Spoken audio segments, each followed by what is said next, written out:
Alright, so I'm going to show the process of transferring a cam and all the other parts to a new holder for the TRX450R.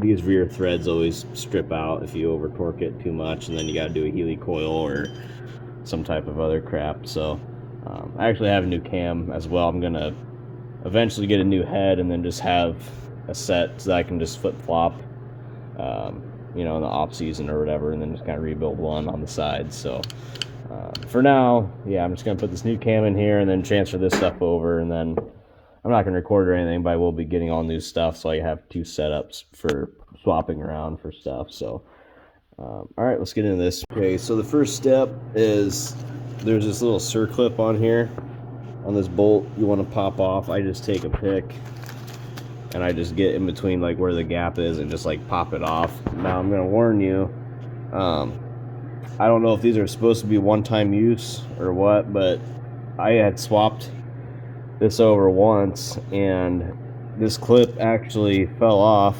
This isn't the exact one, but it fell off and it caused the quad to jump time, and then it got in the flywheel and tore up a bunch of stuff. So anytime I ever take this off, I'm gonna put a new one on. They're only $1 or $2, so do yourself a favor and just replace that if you take that off and put it back up. Or, you know, I feel like once it's installed and you take it off, maybe it loses its strength, or it could have been a fluke in my case, I'm not sure. But yeah, this had jumped off and it got in between the cam gear, and I got off by about 3 teeth, so it could have been way worse. So definitely order a new clip. All right, next step is a 12 mil on that same bolt that we had taken the clip off.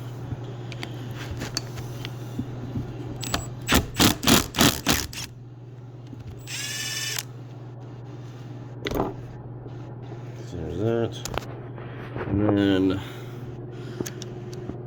pull that out, and just remember how that spring goes on there.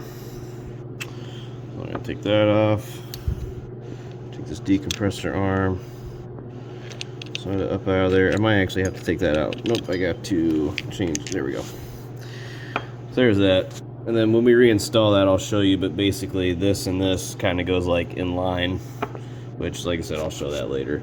So next, I'm going to take this little clip out so that we can slide this little dealio out here so we can take this off.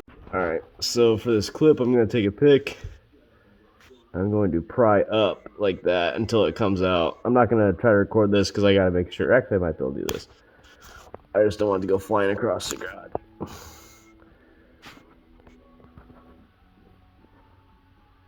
Oh, it's so close. Okay, yeah, I'm going to do that off camera so I can catch. Okay, so once you get that clip out, just take any of these, you know, 8mm bolts, and there's threads in there. You thread it in, and you pull. A little tricky to do one-handed. But you're basically just going to try to slide that shaft out. That goes all the way through here, and then it goes into the end of here. Alright, so you gotta do a little bit of twisting and tugging and pulling, but eventually that will slide out, and I would inspect this for any grooving. This one feels pretty good. So next step is taking this off at the end. We can kind of see the difference of, that's where the, so this whole thing just kind of slides onto the end of here. You can see there's, you know, threads in the little keeper hole. So we're going to take our Allen thing on our impact, and then take channel locks. This is going to be hard to film, so take channel locks, hold it onto here really tight, and then get that backed off.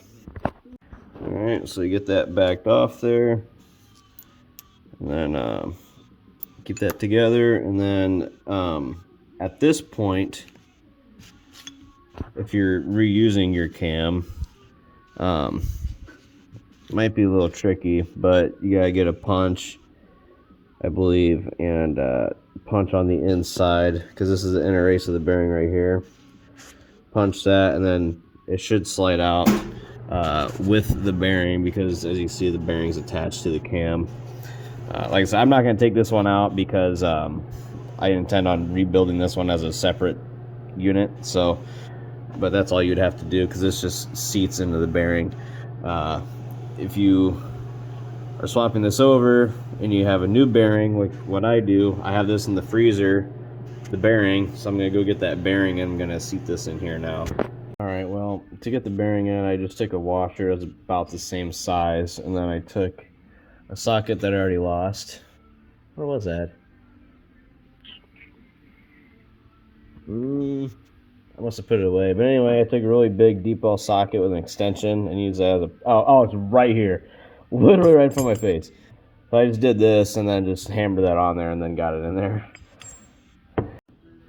Forgot to mention, on your existing cam, you need to take this guy out and then transfer that over to your new one before you... This would be before you try to take your cam out, or you're going to have a hard time.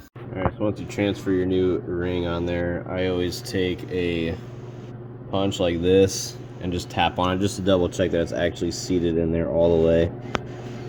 And then you can tell when that kind of starts, when it dips in there, you just want to make sure it's in there all the way. Alright, so now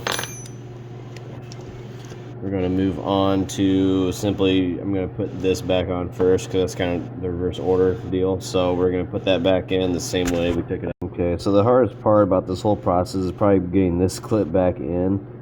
The best way to do it is have that gap facing over on like that side and get the left side in, and then take a pick and stick it in this groove and then pry it over. That's about the easiest way to get that in there. And then you take this arm here and slide it on, and then this has splines, so you want to make sure that your spring's on right.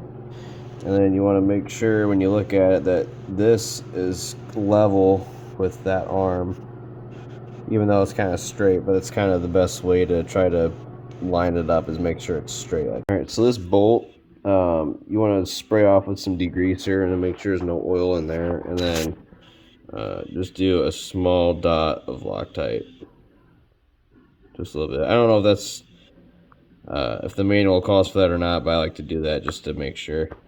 And then simply line up this spline deal in there, and then just thread it in there and then tighten it up. So add that as you do this. This is the orientation of this little pin or clip washer deal. All right, for getting this clip on, make sure that these little cross, that kind of center part there, make sure that's crossed up to where it's open with these grooves, so you can put this clip on like this. This is also a pain. Pretty much any clip is a pain, really. But if you can get it on there, you can use some C-clip pliers to kind of get it widened out and start. And once it gets started, you can use a pick to kind of just pry it over. And then once you do that, that's pretty much all there is to it. Just double check that your springs are good. Double check that that is in line, like how it was before. Always take pictures before you take your stuff apart, too. That helps. When assembling this, I did use assembly lube, although you don't want to put too much in this little pocket, because when you put that little sleeve in there, it creates like a suction. It wants to push it out all the time, so just do like a little bit. And then yeah, spray your bearings with the assembly lube. Make sure everything's lubed up nice and everything, because usually when I take these apart to work on them, I spray them down really good with like a degreaser so I don't get oil all over crap, even though I'm still oily anyway from this stuff. But especially when you're assembling all new stuff, you want to make sure everything's pre-lubed. So that's pretty much all there is to it, and then try not to over torque it to strip that out again.